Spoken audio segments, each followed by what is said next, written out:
Cinema হলে যে college দেখতাম, সিনেমায় অনেক কলেজ দেখতাম। তো কলেজ নায়করা এখানে কলেজে পড়তো, সেই কলেজে কিন্তু আমরা এসেছি এখন। এই সিঁড়ি ভেঙে করে উঠতো, এই সিঁড়ি ভেঙে করে উঠতো, ভিলেনেরা থাকতো অনেক, দেখতো যে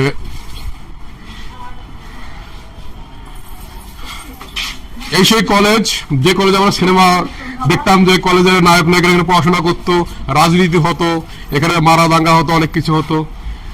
ভালো আছেন? হ্যাঁ।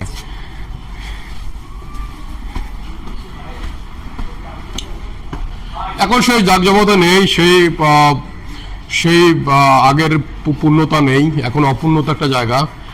তো সেই আগে সেই সিনেমা হলের যে সময় আমরা দেখতাম যে কলেজ নায়ক নায়িকারা এসে পড়াশোনা করতো, বিভিন্ন টিচাররা ছিল, হেঁটে হেঁটে নায়ক বা নায়িকা যাইতো, গায়ের সঙ্গে গা লাগতো। হ্যাঁ, ভালো আছেন? তো সেটা আর একটা দেখাচ্ছে আর কি।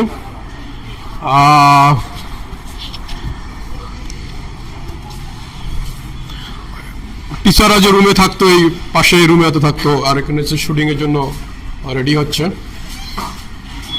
তো আসলে আমি প্রথম আসা আজকে এই চলচ্চিত্র জগতের ভিতরে, প্রথম আমার আশাই যেখানে শুটিং হয়, এগুলো তো প্রথম আসা। তো দেখা এগুলো তো আমরা অনেক সিনেমা হলে দেখতাম যে যেমন একটা এখানে কিন্তু ষষ্ঠ শ্রেণী, একটা ষষ্ঠ শ্রেণী ক আছে। তো যখন শুটিং হতো তখন কিন্তু এভাবেই এটা একটা ন্যাম্পের লাগানো হতো যে একাদশ, দ্বাদশ বা ইউনিভার্সিটি বা শাখা, কোন সাবজেক্ট এগুলো সব লেখা। এখন অনেক ময়লা, এখন দেখো কুকুরের বসবাস।